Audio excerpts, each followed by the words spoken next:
Xatirchi tumani Zarafshon mahallasida Panorota ko'chasida 171-uyda yashayman.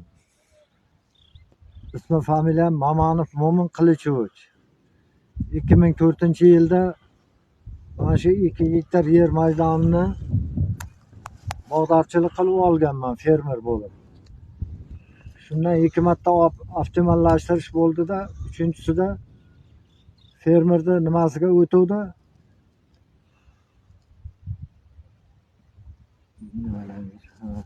Mana shu 2 gektar bog'dan men bola chaqamni, 2 ta nogironni boqib yuruvdim.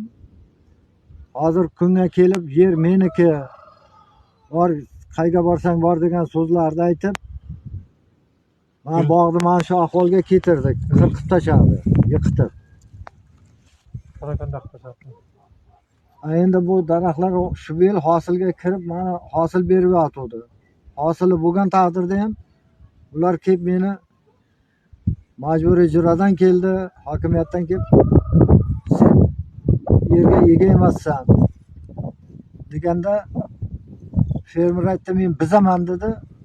Majburiy ijro aytdi, to'sqinlik qilmang dedi. To'sqinlik qilmaman. Men shunday qilib parokanda qilib tashladi 2 gektar bog'da. Naxalim 300 ga yaqin naxal bor edi, mevali naxalim. 100 dan ortiq pavloniya daraxtim bor. Ekkanman ko'chat. Shunga qaramay baribir o'z bilganidan qolmayapti. Ularni ham bir so'rayotgan odam bo'lsa kerak, yuqorida vazirlikda ekologiyaga murojaat qilyapman shu uchun. Keyin bir menga yordam berishlarini so'rayman. Men boqimonda bo'lishdan ko'ra, mana shu yerda tirikchiligim shu yerdan o'taydi. Shuni orqasidan kun ko'rib yuruvdim. 2 ta nogironim bor. 2 ta nogiraga aliment to'lanadi. Ularni ham shu bog'lar orqasidan qilib yuruvdim. Davlatga men boqimonda bo'lmaydi. Ular quloq solmadi. Hozir kim tomonidan ruxsat berildi bu bog'larni kesgani, nima qilgani hozir? Chiqib ketasan debdi, menga aytaman. Menga 2 marta sud bo'ldik, sudda ham bog' buzilmaydi, o'zingiz chiqib ketasan degandi. Bugun kelganda men aytdim, men ko'zim tirikligida shuncha yil mehnat qilib 20 yil agar boshqa birovga bersang ishlamaydi dedim. So'g'in bular o'zlaricha muhokama qilib daraxt kesishga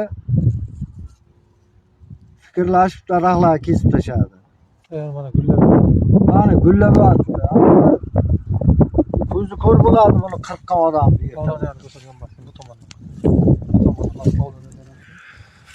Yerda bir kun bularga javob bersa kerak.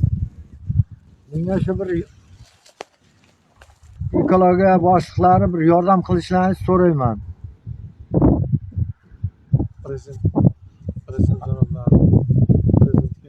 Prezident hozir ko'chatek, bog'larni ichki shartnoma qilib bo'lib ber deyapti. Bular unga quloq solmayapti. Nima qilishni o'zim ham bilmay qoldim. Hozir bu daraxtlarni ko'rib o'zimda yig'lagilam kelib ketyapti. Bitta daraxtni voyaga yetkazish, bitta bolani voyaga yetkazganday gap. Bular o'shani tushunmayapti.